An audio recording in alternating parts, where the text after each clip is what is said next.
Suivons à présent ces conseils d'Israël Guebo. Il est le directeur de l'Institut africain des médias à Abidjan. Bonjour les amis du net, je suis Israël Guebo, je suis directeur de l'Institut africain des médias à Abidjan, Côte d'Ivoire. Alors, je voudrais en quelques minutes vous montrer comment vérifier un texte.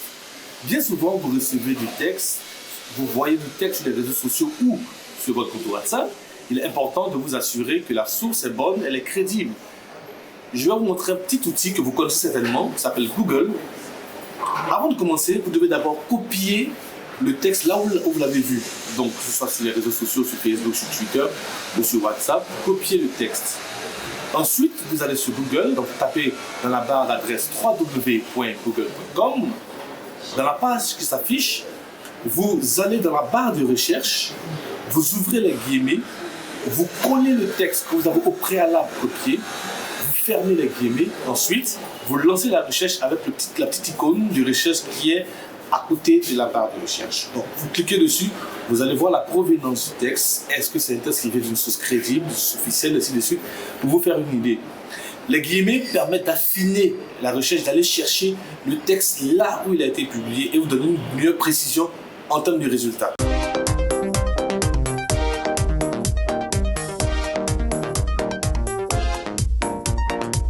Micro-trottinant.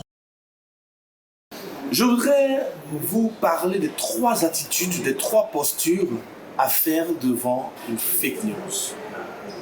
La première chose est de vérifier l'information.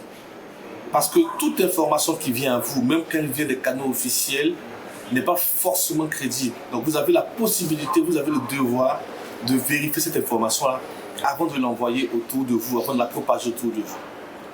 La deuxième attitude, c'est de vous demander est-ce que c'est utile pour moi de diffuser cette information. Même si elle est vérifiée, est-ce que c'est utile pour moi de la diffuser?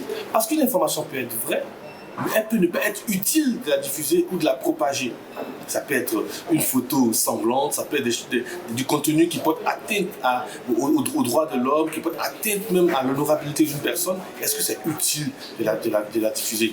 Si on vous dit, on vous parle des affaires internes conjugales de quelqu'un, même si l'information elle est vérifiée, est-ce que pour vous c'est opportun? Est-ce que c'est utile de la vérifier? Donc posez-vous toujours cette question. Troisièmement, si vous jugez que c'est utile, il faut apporter la vraie information, la bonne information. Ne laissez pas une fake news, ne laissez pas une mauvaise information circuler sans apporter la réplique. C'est important, il y va également de notre responsabilité. Donc si je récapitule, premièrement, vérifier l'information avant de la publier. Deuxièmement, s'assurer que c'est utile de publier cette information. Troisièmement, apporter la bonne information. Voilà, j'espère que ça a été utile pour vous. À très bientôt.